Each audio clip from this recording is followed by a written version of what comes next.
The cedar smell hit me the moment I opened Grandma Opal's top bureau drawer, and I was still standing there with a stack of folded handkerchiefs in my hands when I heard my sister tell the attorney that the savings account had already been redistributed. I set the handkerchiefs down. I didn't move from the doorway. The will reading was being held in the living room of Grandma Opal's house on Birch Street in Carthage, Missouri, because that was where Grandma had wanted it held. She had said so twice to our mother. She had also said she wanted her attorney present, and she had named him specifically, a man named Douglas Caffey who had handled her paperwork for 11 years out of an office on the square. Douglas was sitting in the wingback chair that had been Grandpa Lou's chair, with a leather portfolio on his knee, looking at my sister with an expression I could not fully read from where I stood. I was 33 years old, a paralegal at a civil litigation firm in Joplin. I had spent 7 years reading documents that other people signed without understanding. In those same 7 years, I had learned that the distance between what a document says and what a person believes it says is almost always where the real problem lives. I understood, standing in the doorway with the cedar smell on my hands, that we had arrived at that distance. My sister Shelby was standing near the fireplace. She was 37 years older than me, and she had driven down from Kansas City with her husband the night before. She had a coffee mug in one hand and she was speaking with the easy confidence of someone delivering information rather than making an argument. The account was always intended for the family, Shelby said. She was looking at Douglas Caffey, not at me. Mom and Dad can confirm. We discussed it with Grandma last spring and she agreed that it made more sense to handle the distribution informally rather than go through probate. The savings, the $237,450, went into a family account in October. She paused. It was what she wanted. I didn't walk into the room. I let that sentence sit in the air between us. Douglas Caffey had not yet spoken. He was watching Shelby with the particular stillness of a man who has information he has not yet delivered. Our mother, Pam, was on the couch with her hands in her lap. She nodded when Shelby said it was what she wanted. Our father, Gene, was standing near the window looking at his shoes. I walked in and sat down in the chair across from Douglas Caffey. He looked at me. Then he looked at his portfolio. I'd like to proceed with the reading, he said. His voice was even. As Opal requested. Shelby's smile didn't change. But something behind it did. My grandfather Lou Mercer had built the house on Birch Street in 1961 with money he had saved working double shifts at a lead processing plant in Joplin for 9 years. He had poured the foundation himself with his brother and a neighbor, over a single August weekend. He had done the interior trim work by hand, room by room, over the first winter they lived in it, while Grandma Opal was pregnant with my mother. The house was not large. It was exact. Every corner was square. Every door hung level. Lou Mercer was a man who believed that a thing done correctly required no apology and no explanation, and he built the house that way. He died when I was 11. I remember the week before he died more clearly than almost anything from my childhood. He was in the hospital in Joplin for the last 4 days, and I went every day after school because my parents dropped me at the bus stop and I rode the 415 down Rangeline Road instead of coming home. I don't know if my parents knew. I never asked. Lou would prop himself up when I came in and ask me what I'd learned that day. Not how school was, what had I learned?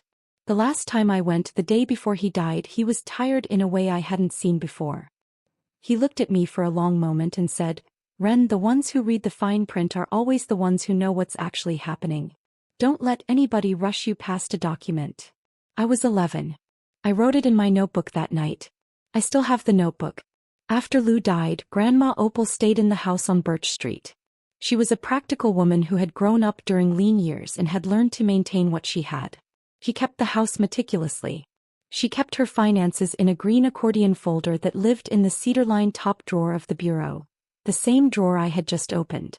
She tracked every bill, every receipt, every statement. Her handwriting was small and precise. Every year she updated a running ledger in a spiral notebook, the kind you buy at a drugstore, and she kept those notebooks in a shoebox on the closet shelf. She also paid every bill ahead of schedule. Not early for the discount. Early because being current on paper meant no surprises later. She had told me once, over coffee, that she didn't understand why people waited until the due date. "The due date is for people who haven't planned," she said. I had written that down too in a different notebook. I had visited Grandma Opal every other month for 5 years. I drove the 2 hours from Joplin, sometimes on a weekday when I could take the time, sometimes on a Saturday. I helped her with the things that had gotten harder. The roof gutter that needed clearing twice a year, the furnace filter she couldn't reach easily, the computer that defeated her. I sat with her at the kitchen table and we drank coffee and she asked me about my cases. Not the specifics because she understood I couldn't always say, but the shape of them. She liked hearing that documents mattered. In the winter of 2020 she had a fall. Nothing serious, she caught the counter on the way down, bruised her hip, was back on her feet by morning. She didn't tell my parents for 2 weeks.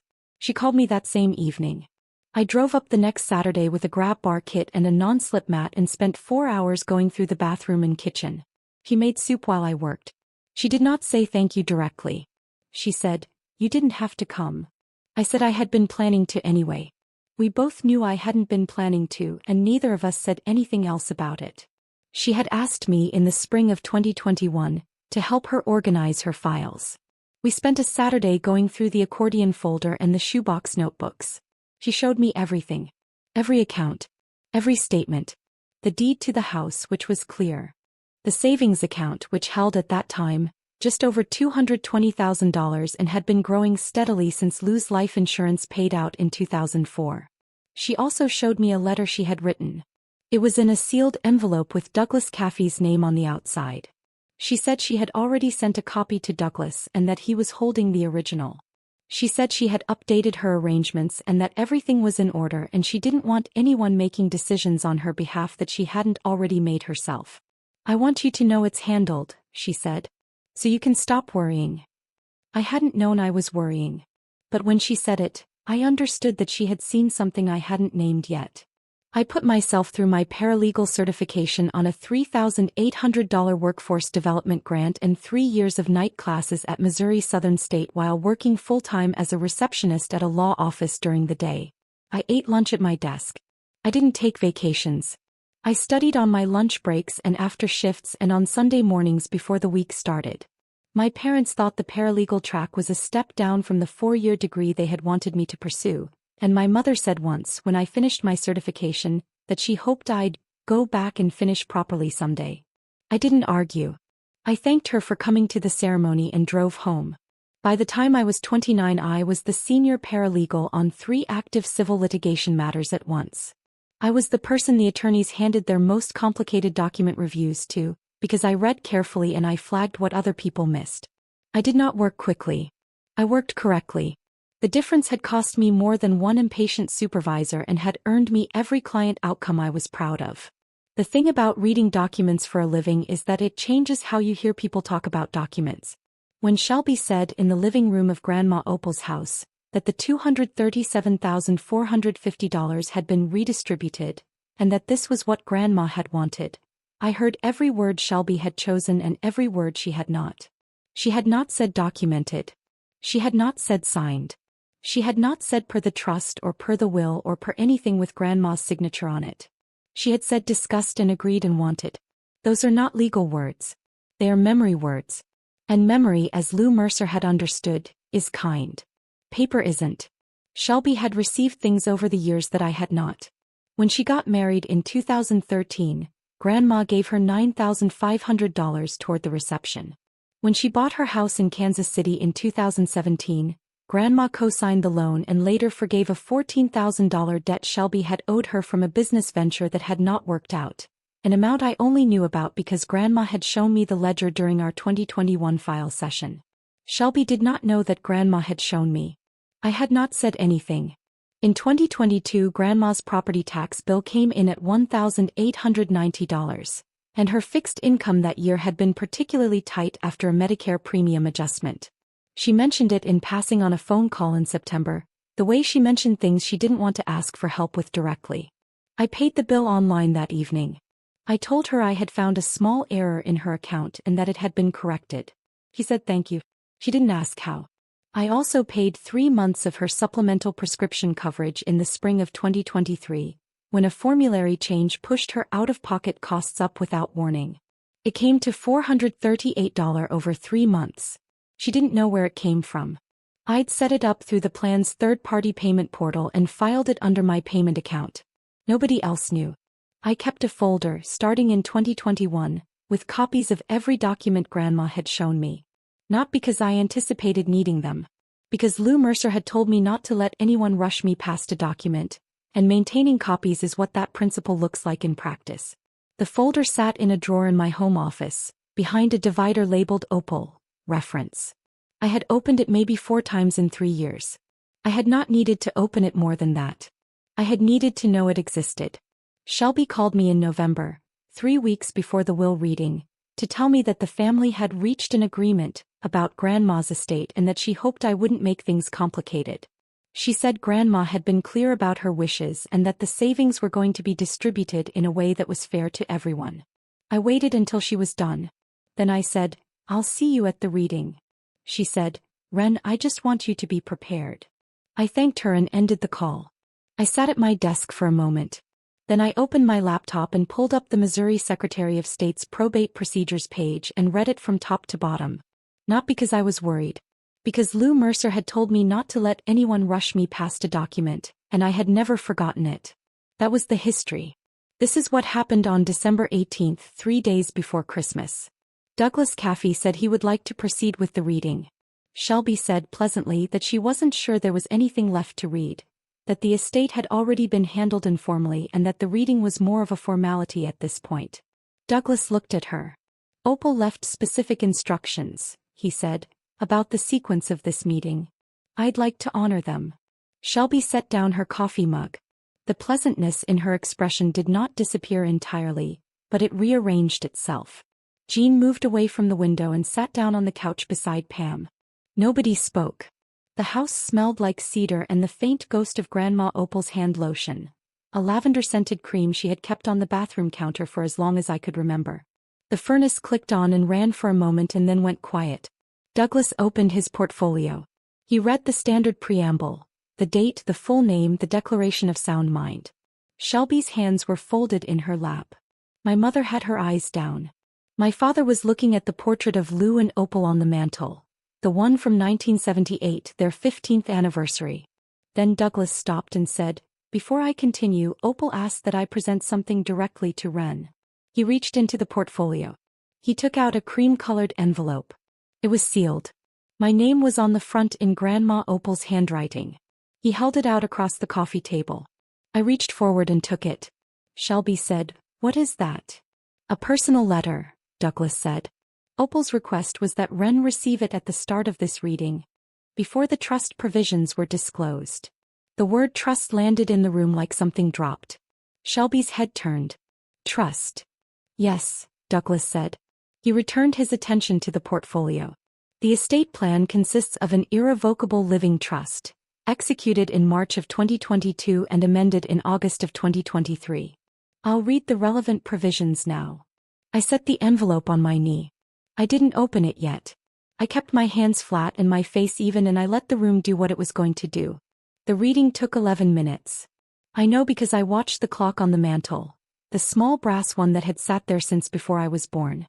When Douglas finished, Shelby stood up. "That's not possible," she said. Her voice was still controlled but only barely. "We had a conversation. Grandma agreed. She told us the savings were for the family. The trust supersedes any informal agreement," Douglas said. He said it without heat. The instrument was executed with full legal counsel and witnessed appropriately. Opal was represented by my office. She didn't tell us. She was not required to. Pam was crying quietly. Jean had not moved. Shelby looked at me. "Did you know about this?" she asked. Kept my voice even.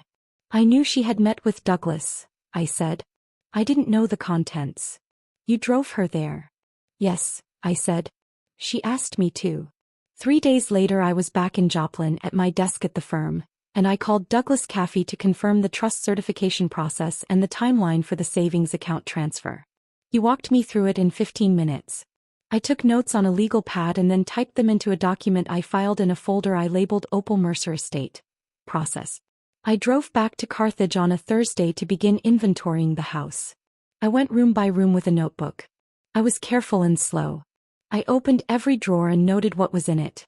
I found the green accordion folder in the bureau exactly where it had always been, and I sat on the edge of the bed and went through it the same way Grandma and I had gone through it in 2021, And I felt the weight of how much she had taken care of quietly over a long time without asking for recognition.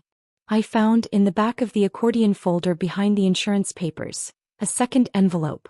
This one was addressed to Douglas Caffey, the copy Grandma had mentioned sending him. It had already been opened, which meant Douglas had the original. But tucked inside it was a single folded page handwritten, that Grandma had included as a duplicate. A note to Douglas explaining her reasoning. I read it once. Then I placed it back in the envelope and put it in my own folder. If you have ever been the person who drove to every appointment, who read every document, who paid the bill nobody asked you to pay, and then been told that your name wasn't in the conversation when they divided things up, this is the story that was always going to come out.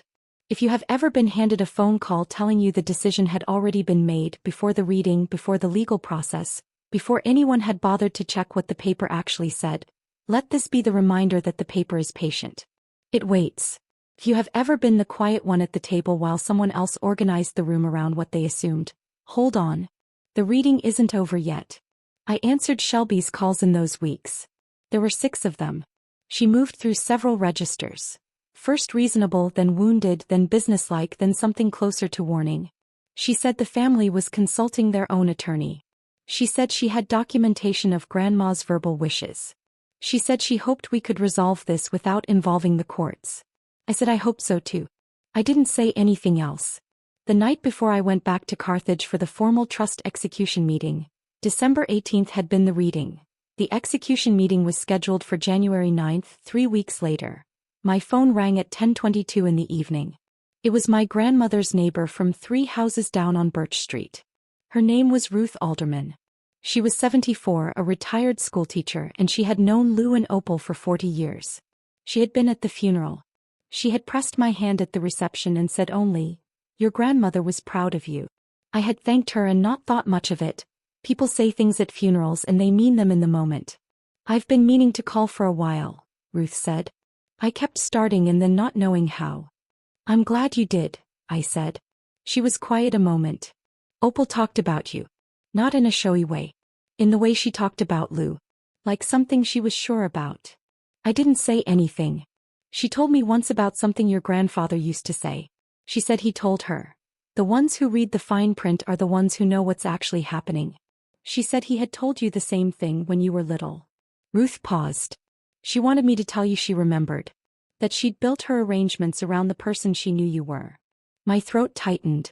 I sat on the edge of the bed in the sewing room at Grandma's house where I'd been staying during the inventory weeks.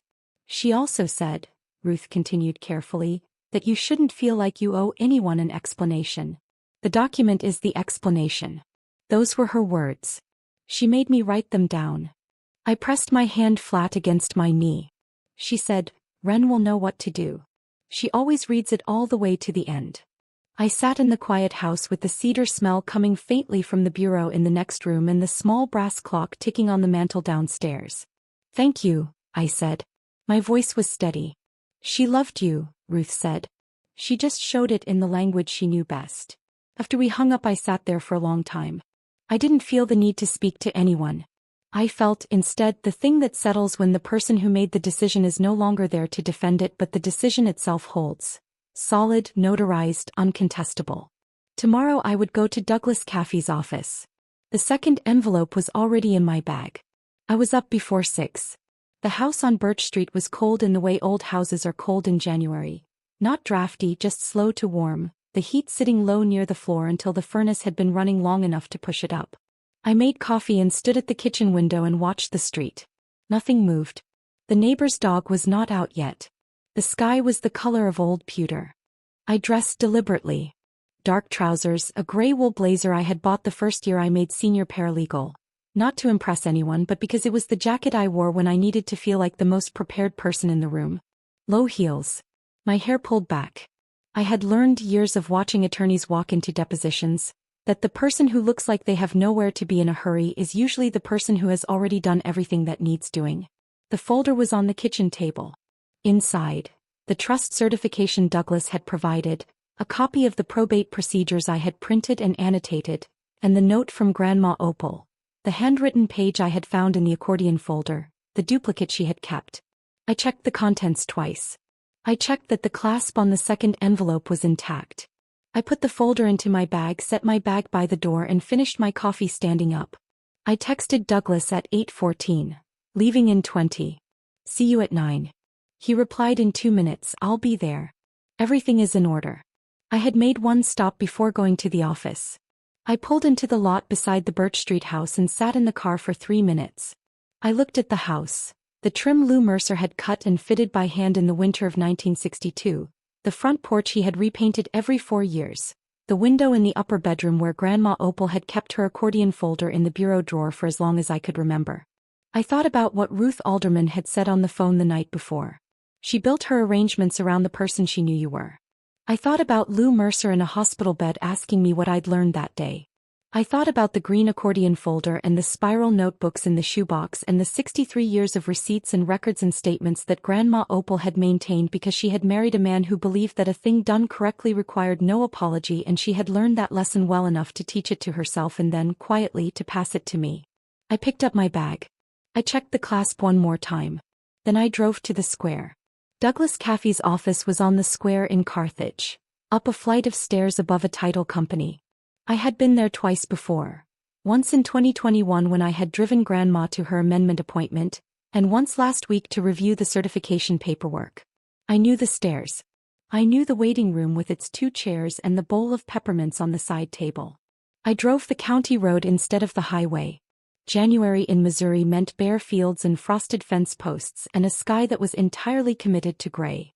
I passed the grain elevator outside town and the Methodist church with its marquee sign that still said Christmas Eve service 6 p.m. because nobody had changed it yet. I did not look at my phone. I did not turn on the radio. The cold air when I stepped out of the car smelled like frozen ground and chimney smoke. The square was quiet. A few cars in front of the hardware store. The diner on the corner had its lights on. I went up the stairs. They were already there. Shelby and her husband were in 2 of the chairs against the wall. My parents were on a small bench near the window. Shelby was in a coat I didn't recognize, camel-colored, expensive. She was looking at her phone when I came in, and she looked up and the expression that moved across her face lasted less than a second before she smoothed it back. "Ren," she said. "Shelby," I said. I set my bag on the floor beside the empty chair and sat down. I did not take off my jacket. The waiting room smelled like old paper and the same lemon oil I remembered from before, and underneath it something faintly floral. Someone's perfume, probably my mother's. Douglas's assistant came out at 8:58 and asked us to come in. The conference table was rectangular, dark wood with 6 chairs. Douglas sat at the head. I sat to his left. Shelby sat across from me with her husband beside her. My parents sat at the far end. There was a pitcher of water on the table and a notepad at each seat. Douglas had a folder in front of him and a second folder stacked beneath it. Shelby had a folder too. She had placed it on the table in front of her with both hands, the way people place things when they want the object to do some of the work before they speak. I read the room. Shelby had come prepared to make a counter-argument. She had documentation, or something she intended to present as documentation. She was going to give Douglas a reason to pause, to reconsider, to ask questions. She had probably rehearsed. I set my hands flat on the table and waited.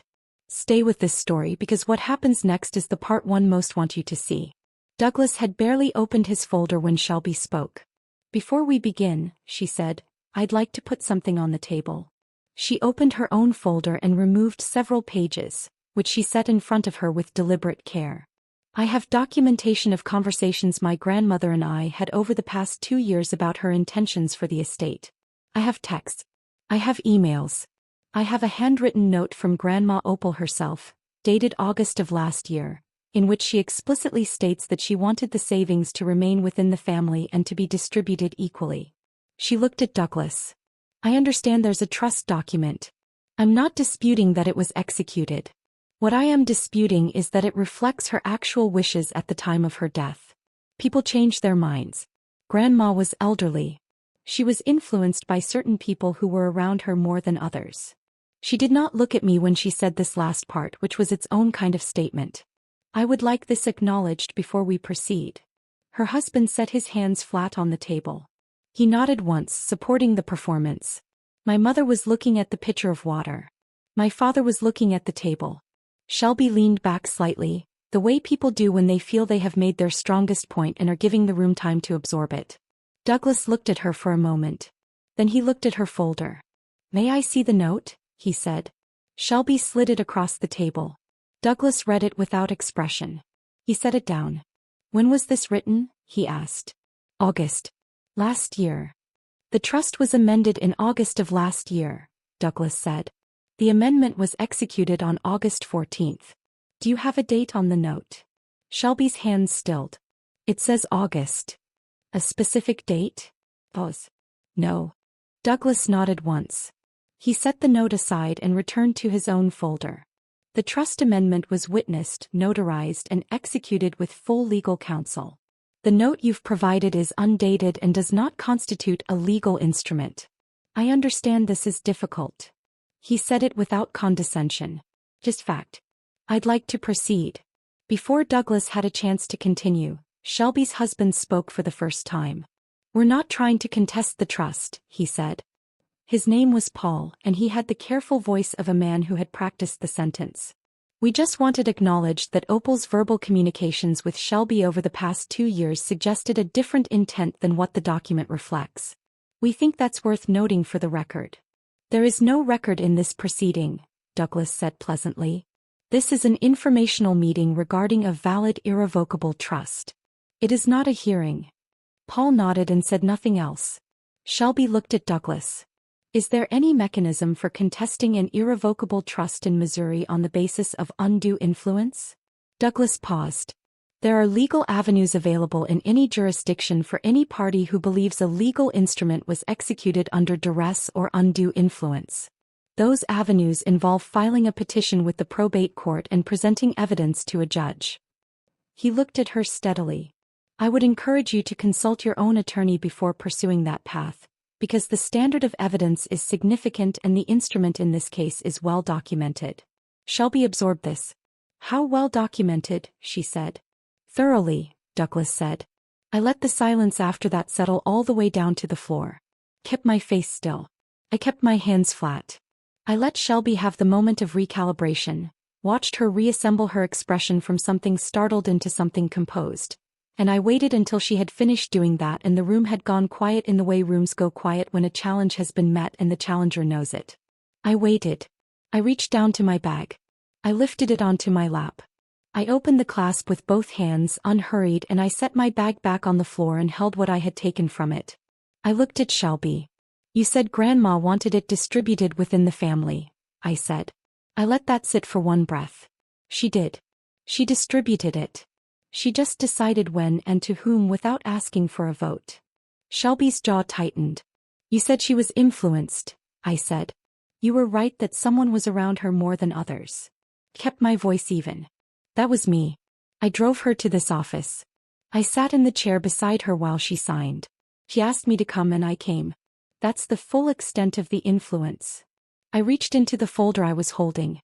I took out the second envelope, the one I had found in the accordion folder, the handwritten page in Grandma Opal's small, precise script, the duplicate she had kept for herself. I unfolded the envelope flap slowly, one deliberate pull, and drew out the single page inside. I unfolded it once, then again, smoothing it flat with my palm. I laid it on the table in front of Douglas and turned it so the writing faced him. "This is a handwritten note from my grandmother," I said. "Dated August 14th. It explains her reasoning for the trust amendment in her own words. She addressed it to Douglas because she wanted her intentions on record in plain language, not just legal language." I paused. "She kept a copy for herself. In the accordion folder. In the top bureau drawer. The same place she kept everything she considered important." Douglas picked it up. He read it. He set it down and looked at Shelby. He did not say anything. He didn't need to. Shelby's face went very still. Not blank still. The kind of still that happens when a person is working extremely hard not to let their face show what their body already knows. Her hands, which had been resting on the table near her folder, moved back into her lap. Her husband shifted in his chair beside her.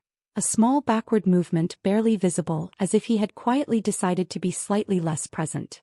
The color drained from Shelby's face in stages. First from her cheeks. Then from around her mouth. Her jaw was tight. She looked at the page on the table.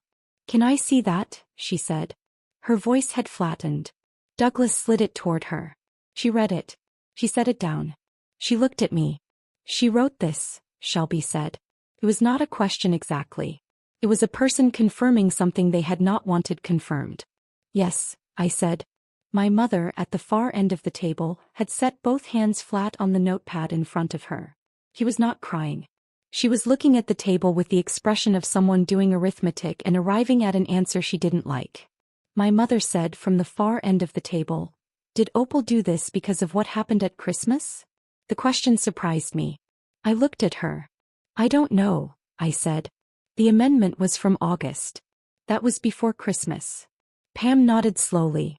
He was working through something. I didn't know what exactly and I didn't ask. Jean said nothing. He had not spoken since we sat down. The room was quiet. The pitcher of water sat untouched. I did not stand up. I did not leave. I placed the folder back on the table in front of me and folded my hands on top of it. I looked at Douglas. "I'm ready to proceed," I said. Douglas nodded. He returned to his own folder. He began reading the trust provisions again from the beginning, in the same even voice he had used at the December reading, as if the interruption had been a weather event, noted and now past. Shelby did not speak again for the remainder of the meeting. We were in the conference room for another 40 minutes. Douglas went through the transfer procedures, the account release timeline, the deed recording process for the house on Birch Street. I asked 3 questions. He answered them. I took notes on the legal pad. Shelby's husband packed up her folder for her. She let him. At the end of the meeting, when Douglas stood and shook my hand and said he would send the certification copies by end of week, Shelby stood too. He picked up her bag. She walked to the door of the conference room and stopped. She looked back at me. "She never told us," she said. Not angry. Not accusatory. Just the sound of someone setting something down that had gotten too heavy. "I know," I said. She left. Her husband followed.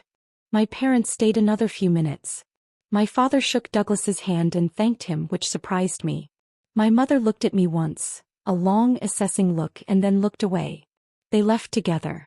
I sat alone at the table for a moment after everyone had gone. The room was quiet. The lemon oil smell came back when the voices cleared. I gathered my folder, tucked the notepad into my bag and stood up. I thanked Douglas's assistant on the way out. She handed me a peppermint from the bowl and told me Opal had always taken one on her way out too. I put it in my pocket and went down the stairs. Shelby had said, it was what she wanted. I thought about that phrase for a long time afterward. He was right. It was what Grandma wanted. She had just wanted it differently than Shelby had assumed. She had wanted it written down, witnessed, notarized, held by an attorney, and executed without requiring anyone's agreement. She had wanted it exactly the way Lou Mercer would have wanted it. Handled. She had said, Grandma was influenced by certain people who were around her more than others. He was right about that too. I had been around. I had driven the 2 hours every other month for 5 years. I had cleared the gutters and replaced the furnace filter and paid the property tax without being asked. If proximity to a person over time constitutes influence, then yes. I had been there. I had been there in the way that counts. She had said, I hope you won't make things complicated. I thought about that one every time the process moved forward exactly as Douglas said it would. The account released, the deed transferred, the certification filed. It was not complicated. Grandma Opal had made sure of that. She had gone to a lawyer. She had read every page. She had kept a copy. 3 months after the meeting in Douglas's office, Shelby had not called. I had not called her either. I drove back to Carthage twice to continue the house inventory, and once in March to meet the contractor I had hired to address the gutter system that had finally pulled loose from the roofline on the north side. I walked through every room again and stood at the kitchen window with coffee and let the house settle around me the way a place settles when you stop being a visitor in it. I kept working my cases. The people who tell you the paperwork is just a formality are always the people who haven't read it. If you've ever been the one who read all the way to the end while everyone else skimmed, who drove to every appointment, kept every copy, paid the bill nobody thought to ask about, let this be your sign that the quiet ones who do the work are exactly the ones the careful people make their arrangements for. If this story reached you, share it with someone who needs it.